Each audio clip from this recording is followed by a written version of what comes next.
so too is this bloke. Matty Johns, good afternoon, good evening to you. Hey, Joel, hey, Scoop. How you going, lads? Hey, Matty. Now, before we get into retro round and round 24, you were riding shotgun with the missile. Yeah. Did you know there was a little ring hidden in his pocket all that time you were there? Oh, look, I had a yarn to him. We went shopping one day and I pointed out the ring. I said, that would look fantastic on Rose's finger. He said he wasn't keen. I talked him around, boys. It's good to see that it didn't hit deaf ears. No, it was fantastic. Really good. Missile was such great company when we were away, but I'll tell you what, his fiancée, Rose, is a champion. And I've got to say, guys, I've got to say this. I can't let this go without saying it. I've seen some warriors on the drink over the years. Right? She is supreme. I've never seen someone being able to give herself such a good kicking and then just keep going day after day after day. I was saying to Missile, I said, please don't tell me Rose this. He goes, yep. Mate, she's back on the drink. She honestly, she makes Andrew Johns look like the parish priest. Matty, I went down to Bondi at Ravisi's one time. I think the Hello Sports boys were celebrating their big day rosé. We got down there nice and early. She did an absolute number on my partner. We were home within, I would say, we would have got down there about 4 in the afternoon. I had my parents looking after our bub for us. We were home by about 7:30 or 8. Really? Yeah. Oh, mate. My partner's not the biggest of drinkers, but she got locked in with Rose, and they were knocking them back. And I looked over at her. I remember looking over and she started swaying. I said, "We got to get out of here." She's in a bad way. So she was good fun, Rose. Oh, she is. I tell you how good a sport she is, because when Missile was over there, he couldn't find an Olympic pool to swim in. Of course, all the Olympics going on and people trialling and training and warming up and whatnot. So he'd go down every day into the hotel pool, which is 5 metres long, and Rose, who was still on the drink and having a good time, he'd sit her in a chair, and she'd have like an elastic band tied around her, and he'd just swim against her weight. And a couple of times she went in the pool, he dragged her in when he hit the clappers. That's good. So good. I'll tell you what, I had a look, because he snuck a video of him proposing. He said it's happened. And I thought, but I didn't see it surface for about a day. Anyway, so what I did, I went and had a look at his social media. I wonder where he did it at. And he was in Split in Croatia. And I thought that would be a very unfortunate named place to go and get, given the wedding. Oh, yeah. The divorce rate's about 51%. Yeah, I know where you're going with this one. You could choose a better place to split. But as it turns out, it was Hvar. One of the great locations, a very beautiful part of the island. Yeah. Big fan. Yeah. Let's get on to retro round, Matty. So we were talking before, we're here out at Penrith, and remember that big old Panther scoreboard? You'd come in past that, and I think it's on someone's farm at the moment. And they'd have all the names of the other teams up, and you'd get the live around the grounds on the scoreboard. You know, great memories back in those days, isn't it? Oh, it was. And I remember, I'm trying to think who the guy was. The guy who was he was on the loudspeaker there. It was Ian Maurice. Remember, you guys might be too young to remember Ian Maurice. He used to be on Nine's Wide World of Sports with Kenny Callender and all those. That's it, the Bear. That's it. Yeah, let's cross out to Kenny Callender right now. He had a bit of a list for himself, did the Bear. But, he used to. But you're right, mate. I remember the boys the first time going there. I'm sitting on the bench. It might have been 1990 or 91, and the nights we're playing Penrith at Penrith, and it was right at the peak. You know, that first dynasty they had, where they're making grand finals and semi-finals and winning grand finals. And we turn up to the game, and I'm sitting on the bench. Honestly, fellas, the joint was just heaving. It was packed, and when MG ran onto the field, it was like the WWE. Like MG was just stalking around the field, and the sense of menace in the ground was unbelievable. It was. But it was a great place to play, Penrith. You always, whenever you go into those big rugby league suburbs and cities, it's always something special. You reminded me of the look at these posts at the northern end here, Scopey. They're just in front of us, Matty, and it was a day game, a Sunday afternoon game. We're taking on Penrith. This is way back when. And speaking about WWE, we were just carving them up. It was 31-8. Hopper's just scored under the post. And then he's used the pads to do a WWE move, right? Oh, yes. And then Matt Adamson shoves him out of the road. And from that moment, they clicked into gear. Famous comeback, 32-31. Chris Hicks, who couldn't kick a cow in the guts. I played with Spider. Yeah, I played with Spider at Parramatta. Kick 6 from 6 and knocked. Yeah. Mate. Oh, did that start it? Yeah. Was that it? Hopper. Yeah. I've never seen, I must say about Hicksy, I've never seen a sadder drunk in my life than Hicksy. He gets all down in the dumps. Well, okay, we all can't be happy chappies, I suppose. What's he do now, Matty? Where is Hicksy these days? He was working with Petho for a Beach, while, Scotty Petherbridge. Yeah, he was yeah, one of the great blokes, Petho. He was working for him for a while, but I'm not exactly sure. I don't know. I remember he had a few corporate gigs and he was just getting on the booze, taking everyone out on the booze. I remember that was the last time I spoke to him, but that would have been probably late 2018, 19. He seemed like he was having a good time anyway. Good player too. Got Hicksy, good times with Hicksy, and some really successful years at Manly. What else do you think of, Matty, when you think about retro round? Oh, cow. Holy cow. I tell you what, boys, there's so much. Like I remember, like the old man, when the old man was captain coach of Cessnock, even right at the back end of his career, I was only about 7 or 8, but I remember coming back from Newcastle all the time, heading to the coalfields in Newcastle, and you'd be on the left as you're going through Hexham, and as you're sort of starting to move into the Hunter Valley, and the sky was always just burnt, that twilight, and then going home just in time to watch the ABC Saturday afternoon match of the day, which was at 6 o'clock, and that was the extent of it. Like I remember when free-to-air TV first picked up the rugby league. I think it was Channel 10 got it for a song, and to go over to my mate's place, because in Cessnock you had to have an aerial, almost like Centrepoint Tower, to get the reception. Anyway, a mate of mine lived on the hill at Cessnock, at the highest point, and it had a massive antenna, so we'd always go there, watch the match of the day. And of course, you used to have to keep it a secret, boys. People forget that the football was always delayed.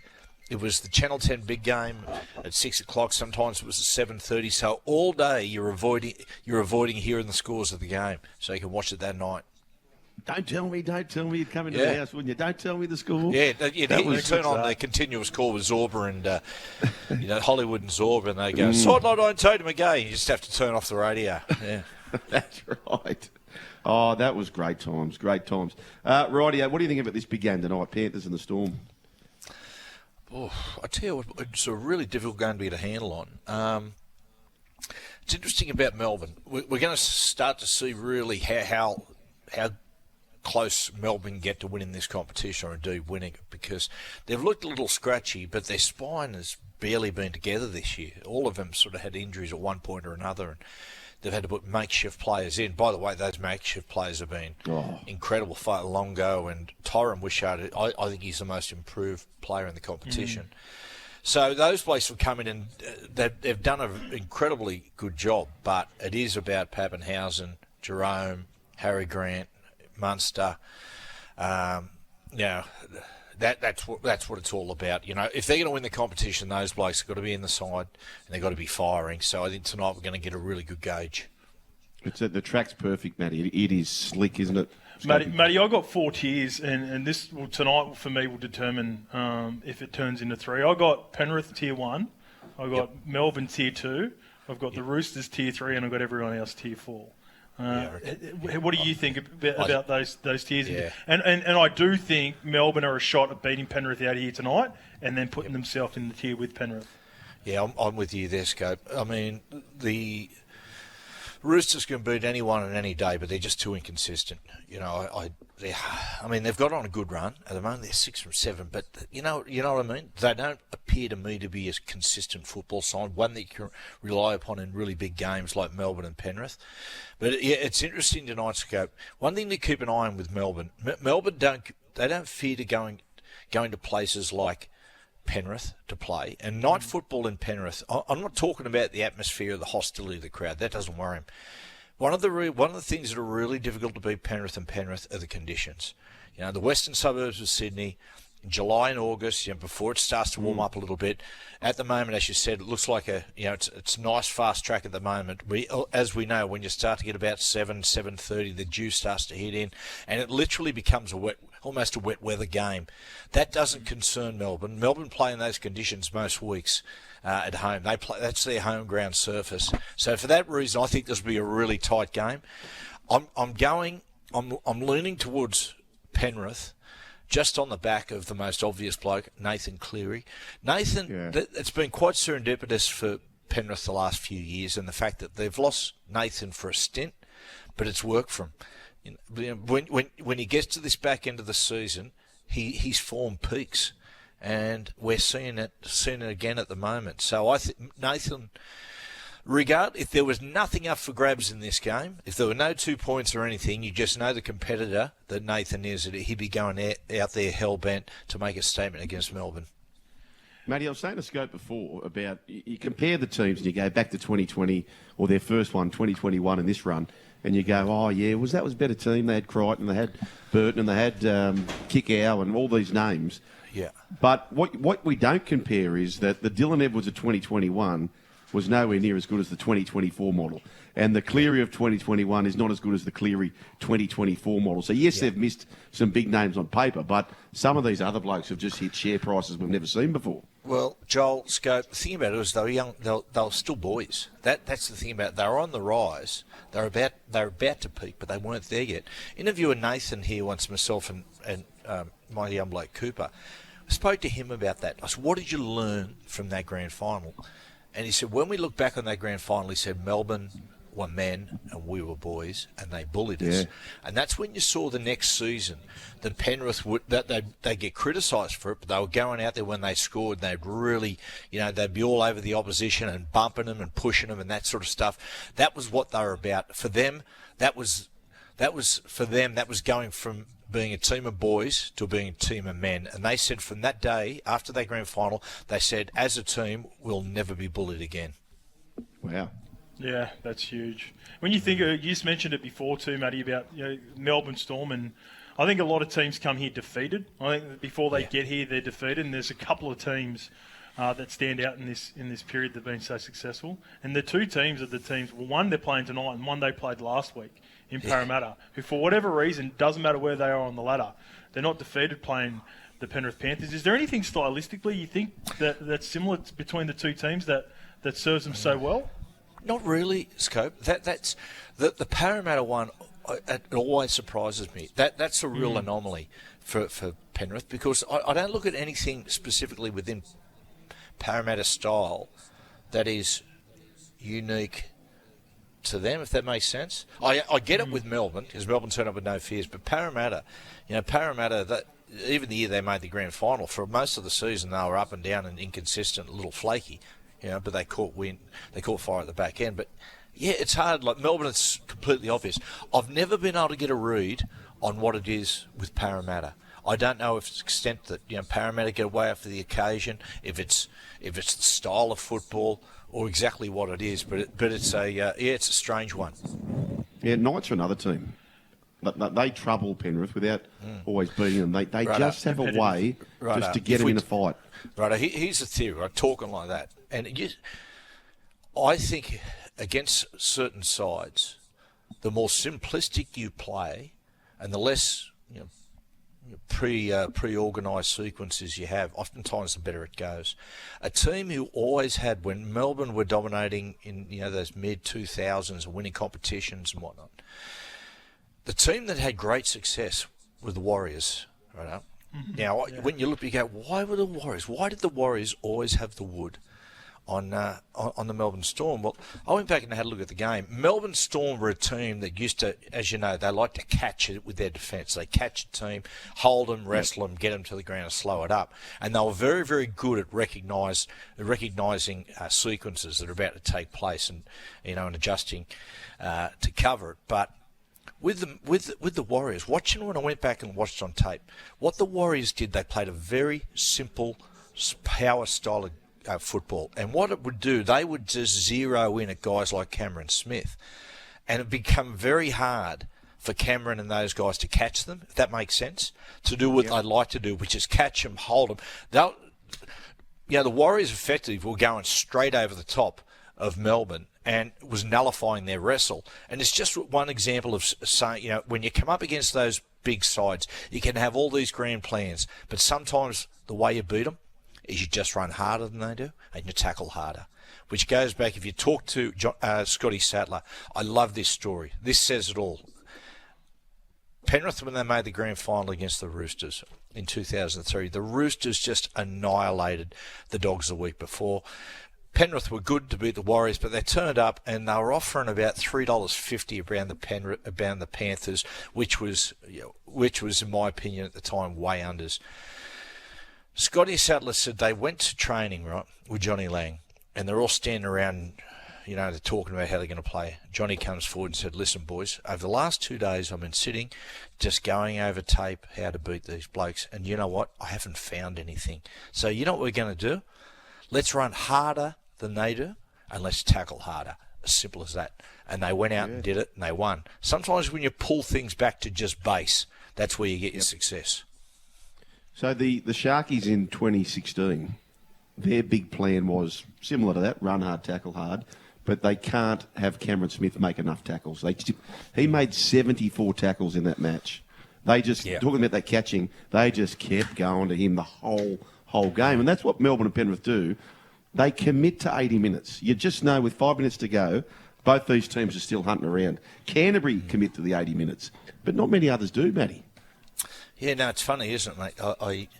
It's a funny one. We're seeing a lot of times now, Joel Scope, teams getting run down late, and a lot of it's got to do with the fact they stopped playing football. One of the examples of that is, the Dolphins have totally spun 180 degrees in the fact that they used to be a side that would start really slow, really conservative, and then bit by bit by bit they'd build, and all of a sudden they'd accelerate the back end of the game and they'd pile on points. They're doing the reverse now. They're starting quite fast, but then, with about 20, 25 minutes to go, they're not playing football and nearly always getting run down. So that's an interesting game this week, the Dolphins against the Dogs. I just wonder, boys, whether the Dogs are regretting taking that game to Bundaberg. Yeah, it could be huge, couldn't it, Matty? And when you think about another team, you mentioned the Dolphins, I could argue that's the case for the Warriors this year too, Matty. Yeah.